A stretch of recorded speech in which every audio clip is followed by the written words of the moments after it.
Good morning. We're going to start with a scenario. So at 6:45, your dispatcher report of a residential structure fire with 2 children trapped inside. En route, it is reported that someone has re-entered the structure in search of the children. So this is your layout. A side has a street, D side has another street, so it's on a corner there. And then you do have access to the Charlie side off of Delta. There's a gate. Upon arrival, you observe heavy fire from the AD corner and smoke showing from the C side door that is open. A woman holding an infant tells you that her husband has re-entered the house from the C side door to get 2 kids from the BC corner bedroom. He hasn't come out yet, and it's been 3 minutes. She is coughing and she sounds hoarse. So this is a little better picture of what you see. You see some pretty heavy smoke from the outside on A, and then coming out of the door on the Charlie side. The smoke is in the center hallway there. Alright, so what's your plan? Go ahead and pause the video right now and kind of talk about this. What's your plan? What are you going to do?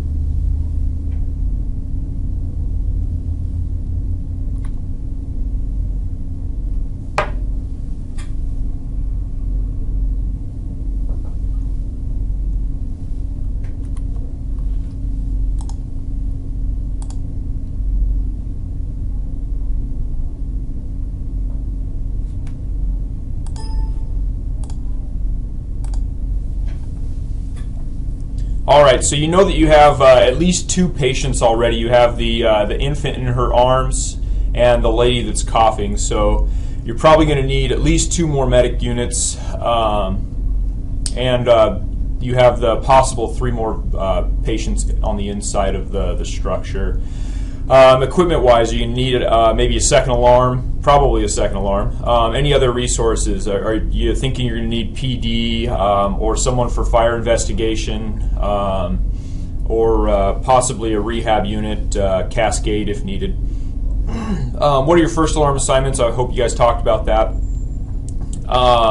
So talking about slicers, it's important to remember this. The first part of slicers is all sequential actions, but then your rescue and your salvage are actions of opportunity.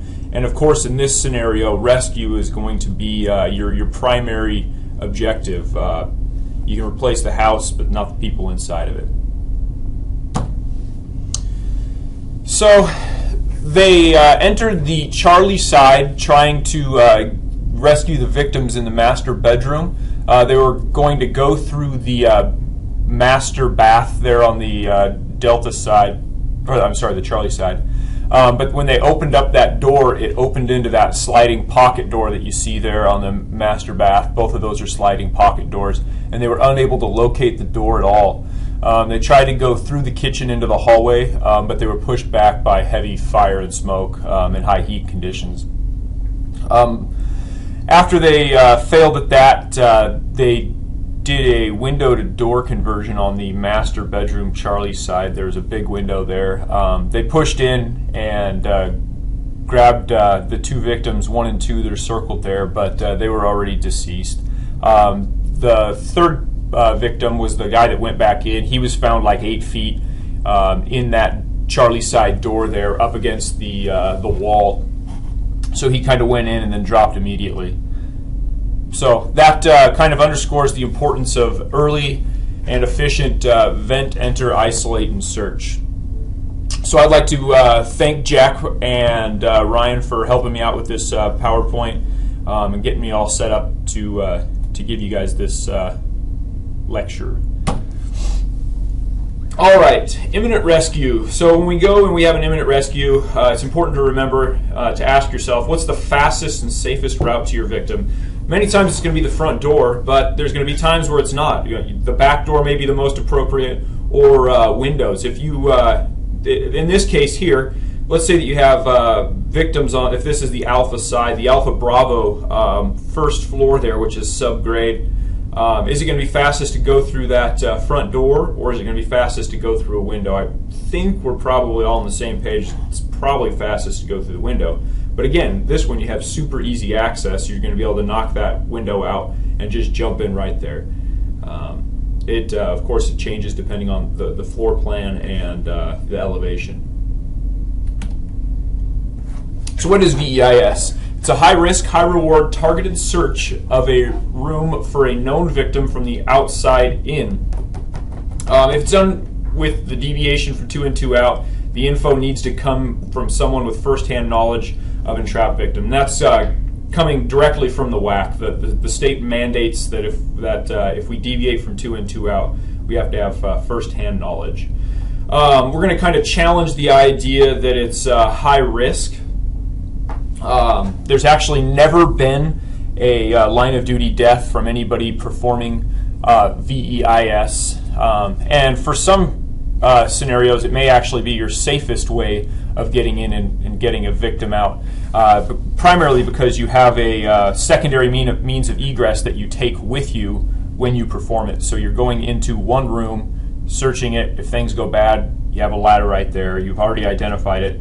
And we'll talk about using that room as a platform to continue a search, which may also be safer because you have an identified room of refuge with a path of egress at that point. So what do we need? We need a minimum of 2 people. We need a room that is searchable. So we're not going to be talking about viable victims anymore, because the question of what is a viable victim changes depending on who you are. Is it the same for you versus the person you're working with versus the battalion chief making some calls? So we're not looking at viability of victims anymore. We really want to be looking at the searchability of the room. So when you look at a room, is it something that you feel you can safely go in and do a quick primary search, or go in and close the door and do a primary search without having an adverse fire event over the top of you? When you think about a room, if it was your child in there, would the room be searchable, or would we be looking at the viability of the victim? We really need to be not putting ourselves in unsafe situations, but we need to be giving our victims every chance and really taking you out of the context of the question. Helps us out with that, because after all, we're not there for you, we're there for those that are on the inside. We're there for them. We also need intact membranes, doors, walls. Can we isolate that room once that window is broken? Because again, if you don't isolate, then you're in trouble. They used to call VES, or this concept VES, so vent, enter, search, with the idea that you would be isolating. But they changed the name of it to VEIS because people weren't isolating, and that is absolutely key to the success of the operation. You need to have an accessible window, so just a window that you can get to without having fire below it that's impinging on your ladder or something like that. And you need to have somebody putting water on the fire or planning to address the fire. So if you go in with an engine of 3, you don't have to wait until the third person is actually physically putting water on the fire. They can be dragging hose, putting it in pump, that sort of thing. They have to be taking steps to address that fire. Tools you need. You need a ladder that's appropriate for your situation. You need a Halligan type bar, New York hook or other hook. I prefer New York, but some people prefer other types of hook. And a tick. And these are just absolute minimums. Other things that might be important are your RIT pack, a PWC, multiple tools. I mean, you're going to want to have enough tools for everybody. And then if you guys have any other things to add, throw those out there for the group. All right, step 1. If you're the first arriving crew and an imminent rescue is present, announce that you're in rescue mode over the air. That allows the second in unit to prepare themselves, and it tells the second in officer that he or she will have command. You need to select the appropriate window. You do not use the tip of the ladder to break the window. Anytime you break that window, you've initiated that flow path. The fire is going to come to you. It's just a matter of time. So we want to make sure that we give ourselves the benefit of that time by waiting until we're at the ladder or the tip of the ladder to break that window. Place the ladder in rescue position. So typically what that's going to mean is the tip of your ladder is underneath the windowsill there, center window. Fly out. Note your smoke conditions. So we're going to talk about that in the next couple of slides, but you always want to continuously be noting your conditions and how they're changing. Is the smoke doing what you would expect it to do? So firefighter 1 is going to climb the ladder. He's going to break the window and remove the sash and clear the glass. We want to make sure that we have the window as open as possible and removing all of the glass for our safety. We don't want to cut ourselves, but more importantly, when if we take a victim out that window, we're going to want to make sure that we're not cutting them up as well. Sweep the floor to ensure there's no victim at the base of the window. This is dependent on the visibility in your room. Sometimes you might just be able to look straight down, visually clear the floor, and then sound it for the integrity. The same way we'd sound a roof. Give it a good couple thumps. Note your smoke conditions again. You want to do your heat read. So 500 degrees mid-wall. The way we're going to find that is the same way we did when we did the door procedures. So expose a little bit of skin, go up, find that 400. The way you're going to know 400 is it hurts so bad that your body's not going to let you continue up with your hand. And remember that when you do that, you want to go up nice and slow so you don't pass your 400 and go to 500 on the way up. And then do your 5 L's, life, lift, layout, location, lift. And again, that's throwing those smoke reads in there over and over to make sure that the room's doing what we want it to do and what we anticipate it to do. Step 3, place the hook in the window as a point of reference. So you're going to use the tip side out, capture that windowsill, enter the room head first or in straddle position. Head first in straddle position, it's going to be your comfort, and also depending on the layout of the room, the windowsill height. Is there any desks or anything in front of that window that you're going to have to step over? Is it going to be easiest to go head first? First thing you want to do is control the door and do a defensive search outside the door. So you want to go straight to that door. Usually our doors are going to be across from our window, but if it's not straight across, it's generally going to be along that wall or in the corners of that wall where it abuts to the next wall over.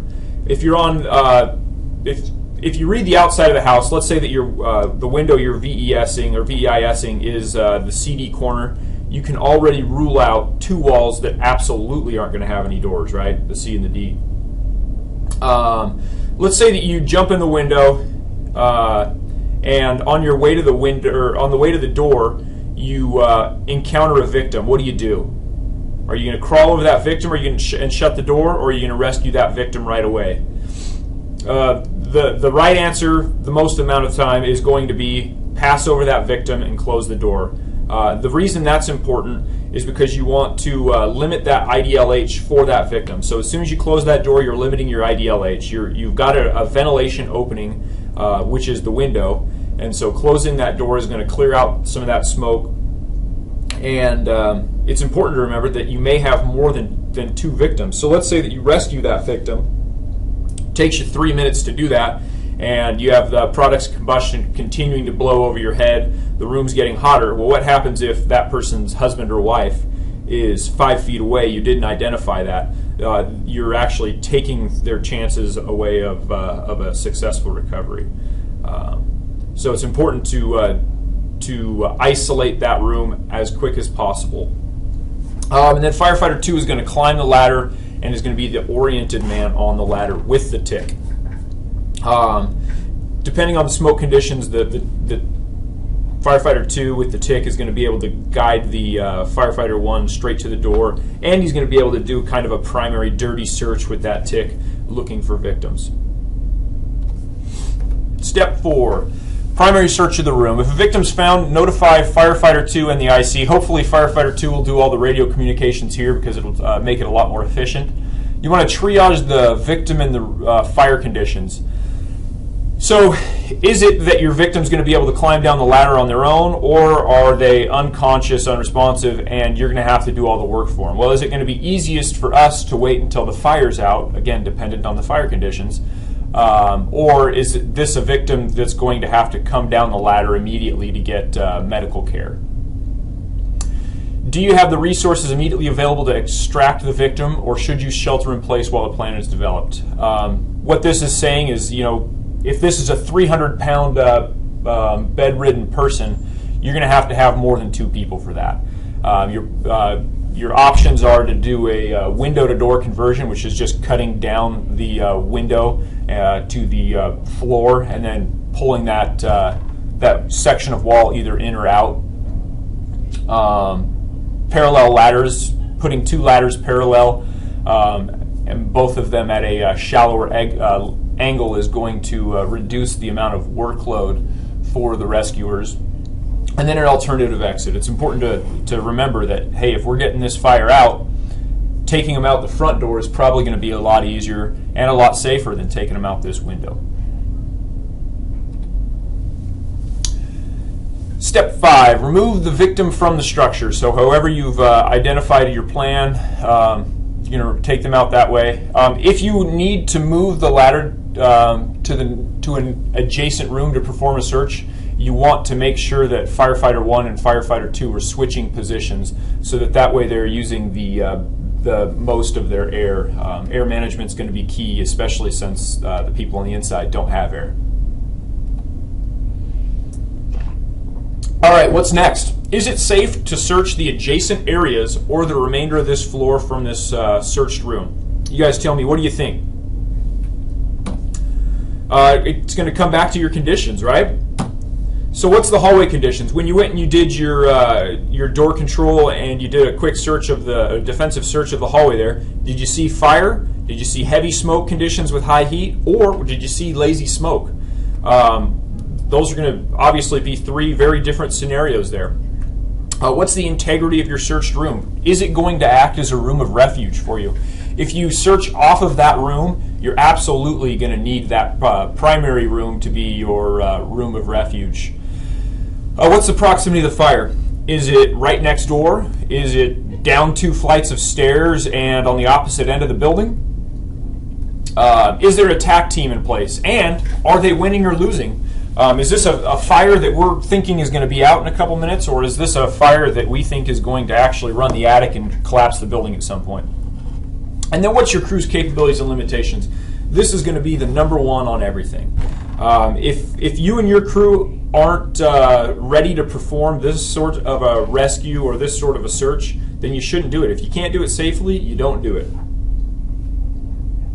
But the alternative to that is if you and your crew are dialed in on this sort of a thing, this could possibly save some lives.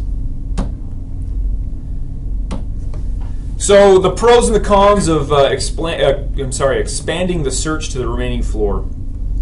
Pros, you got your crew, they're there and they're ready. You've got all your tools that you need and you're ready to go.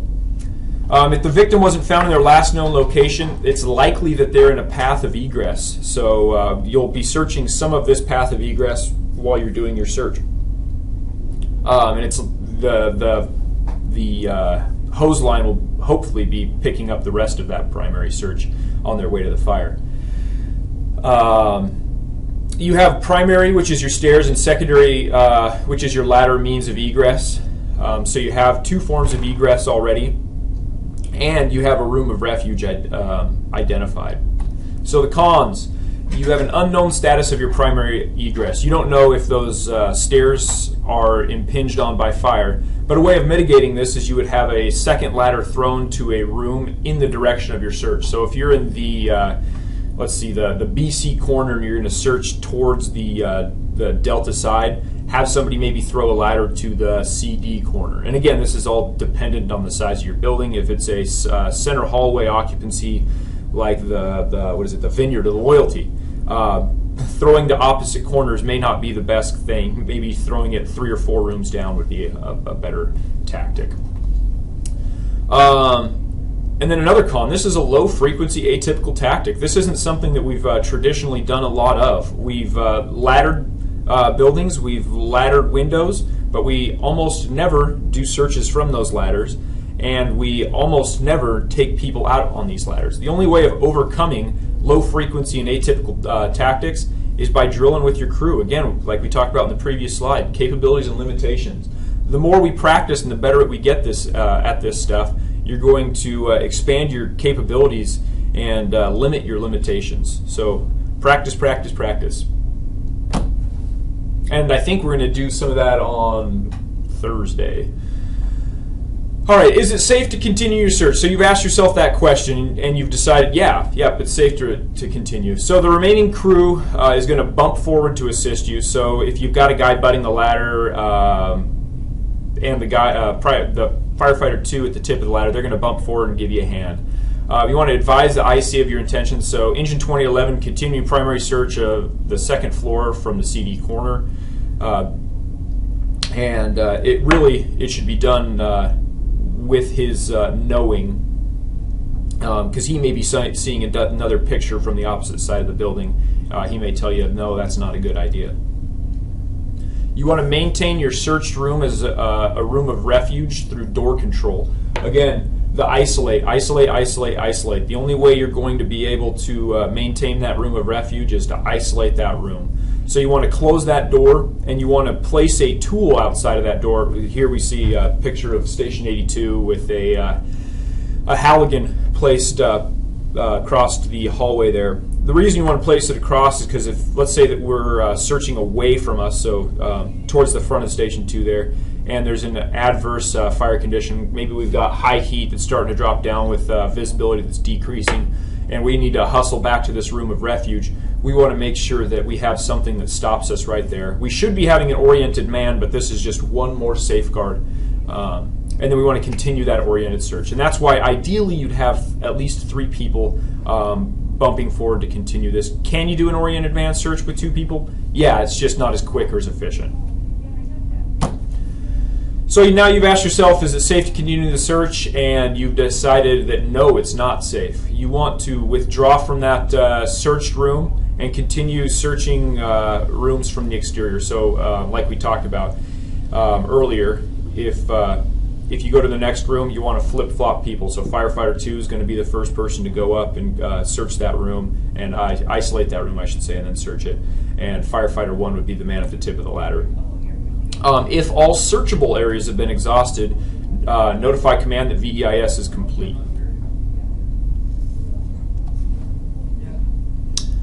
Second in officer. So remember the first in officer has said that they have an imminent rescue. He's passed command to the second in unit.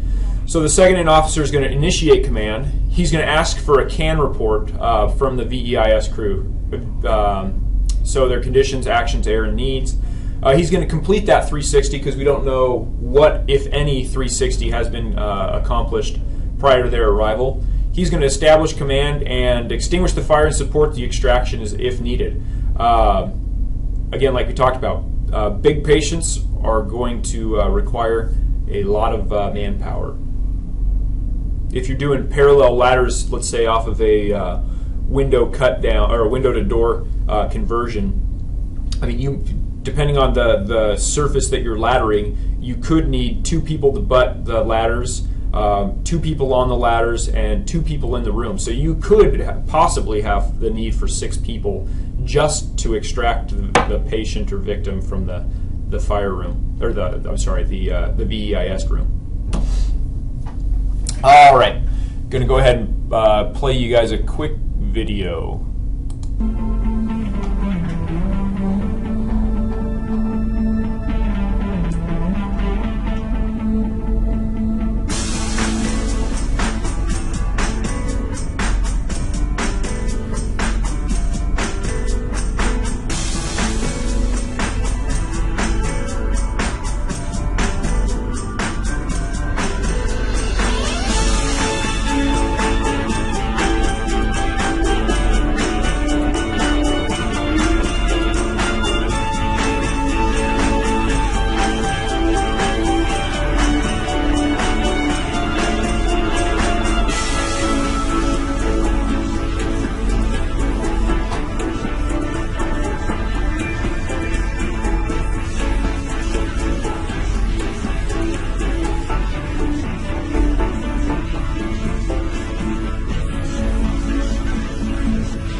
All right, so let's talk about that last one where they were laddering the building and going in from there.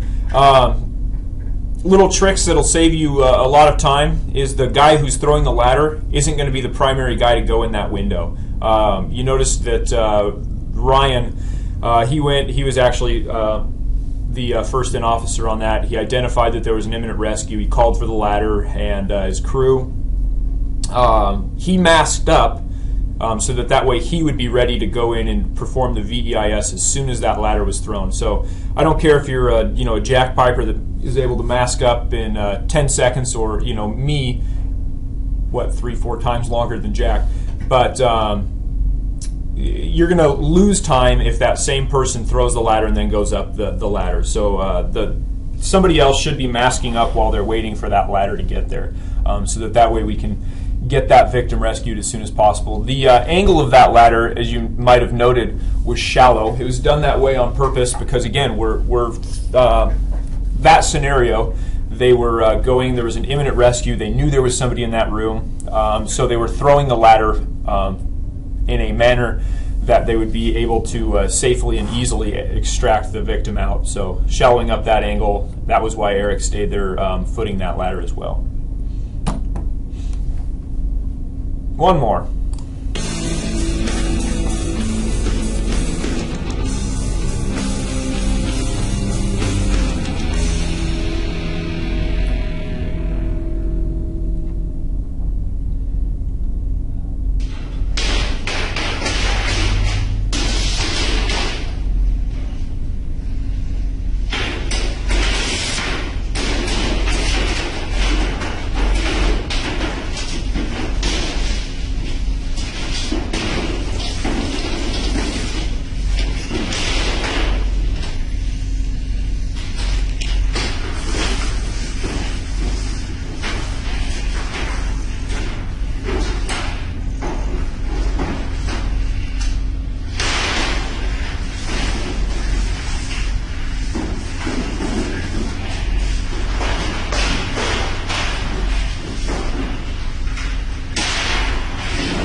All right.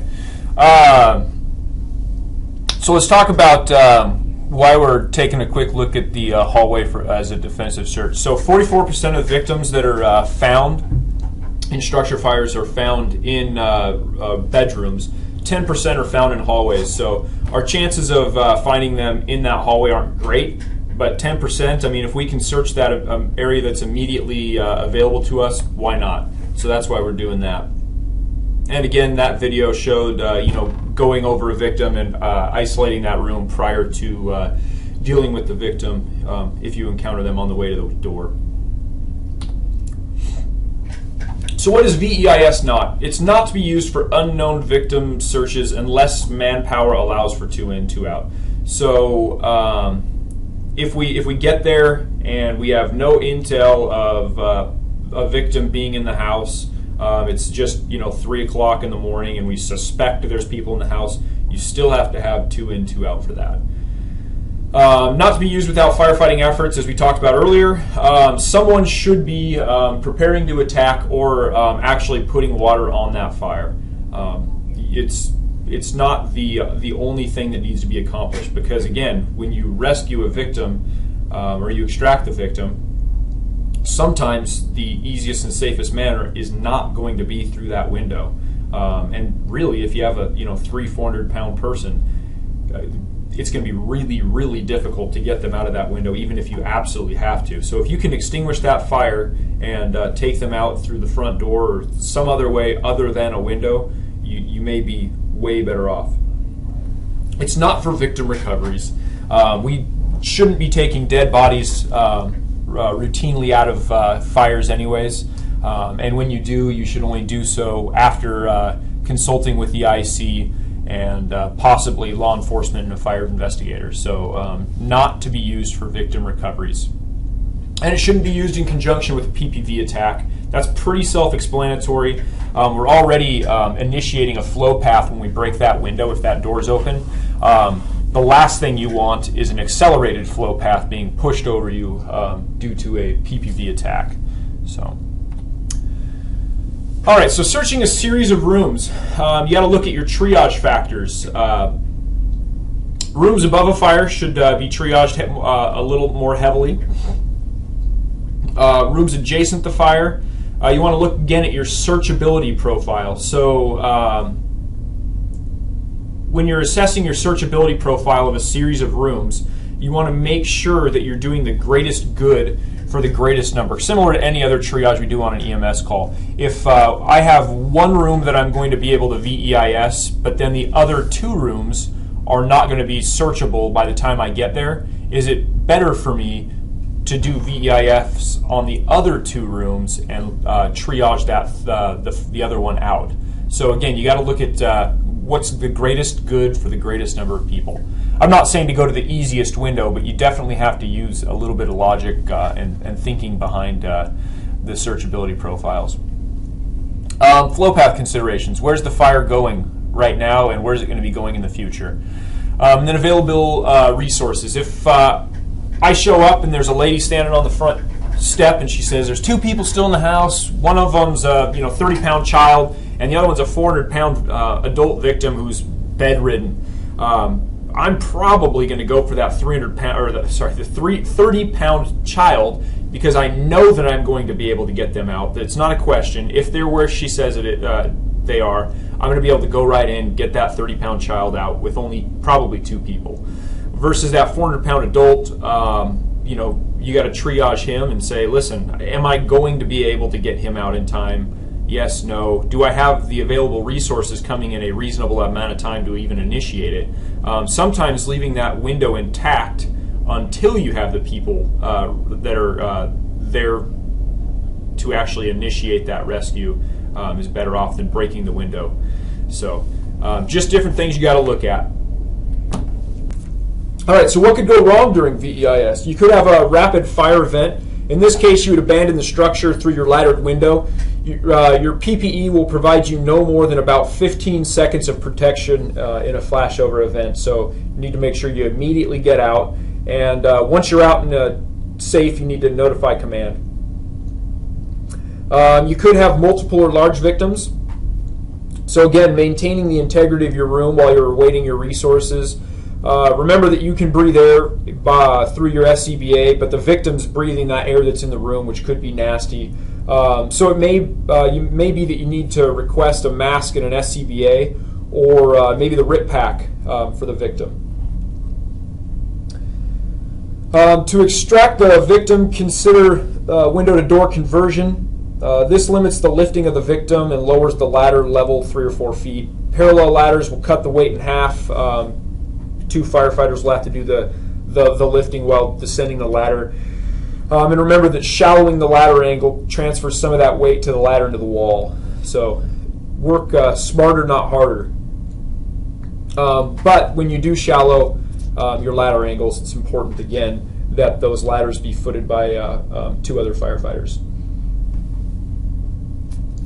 All right, so what happens if you get in, you can't find a door to isolate? So you've searched the room for the door and cannot find it within about a minute. You need to notify command.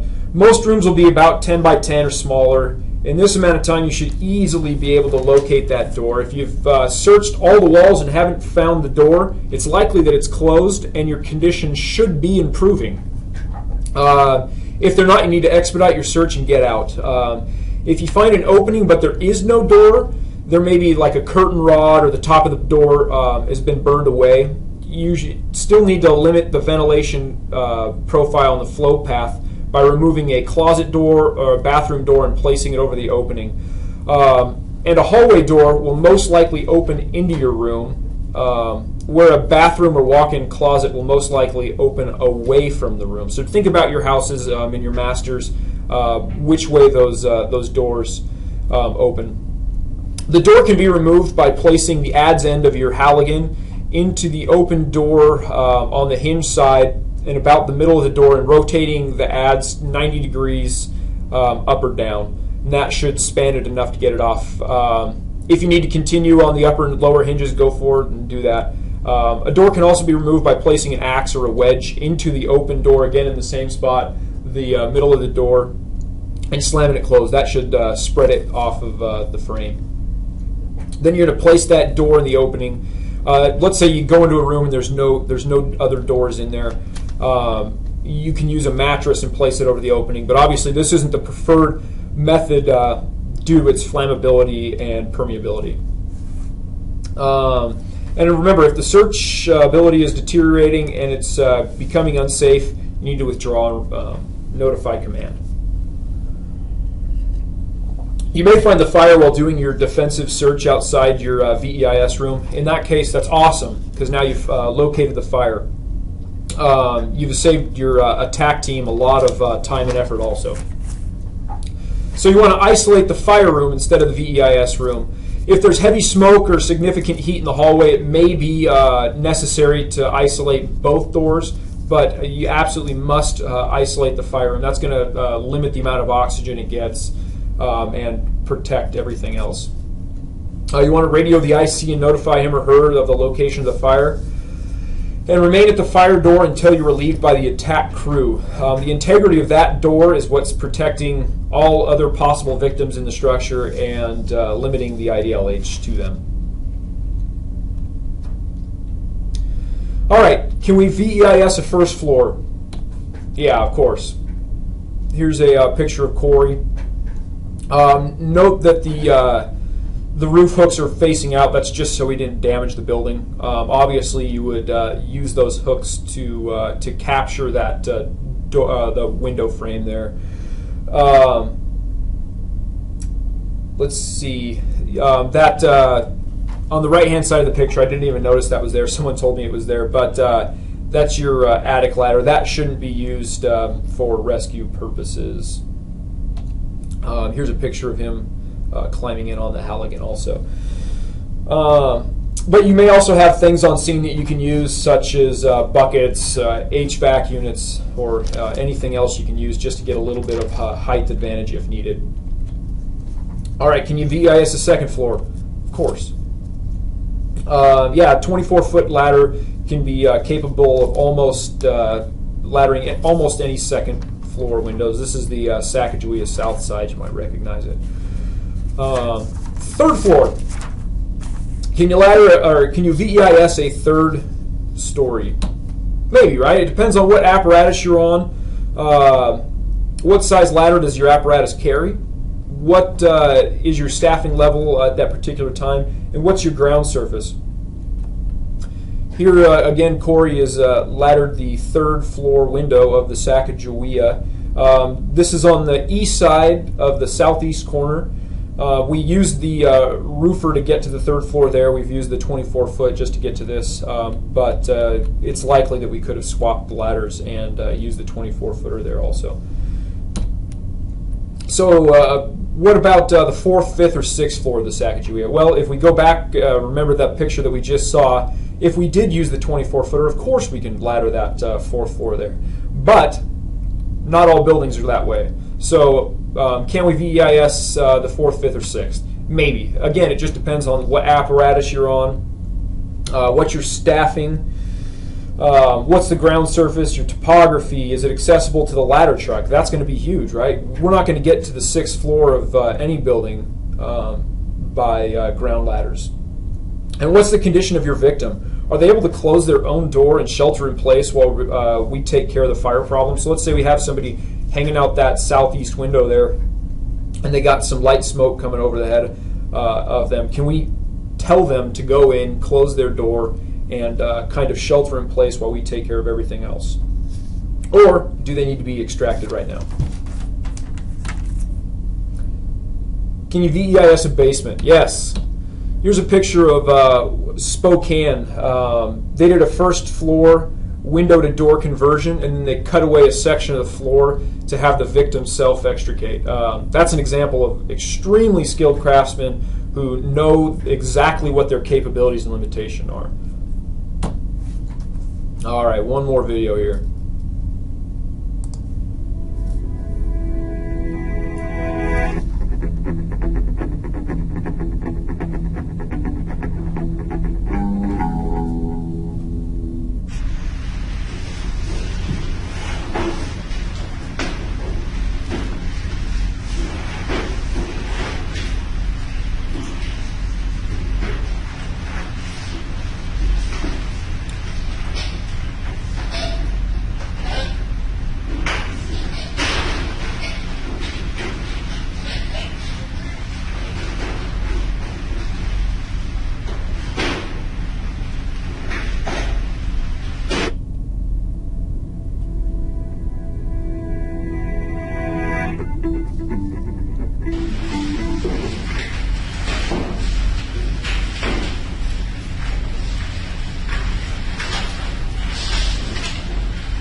All right, hopefully you guys will get more practice with that when you go to the drill ground and do it. Not all victims will be near as compliant as Savage was there, but yeah, hopefully you get more practice with that.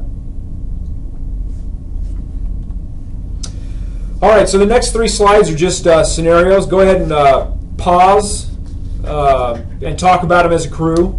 And remember, VEIS may or may not be the most appropriate on any of these. So pause, take a look at this one.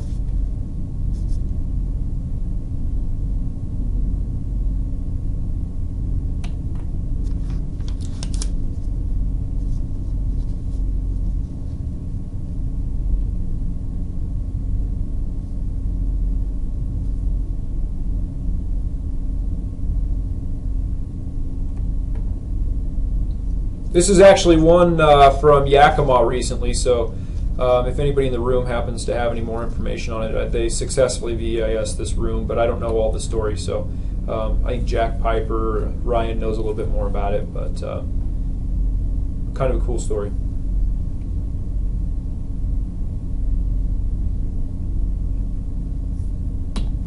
All right, thank you for you guys' time. If you have any questions or concerns, please talk about it as a group and forward it to me or Ryan. And have a safe rest of your shift. Hope to see you on the drill ground.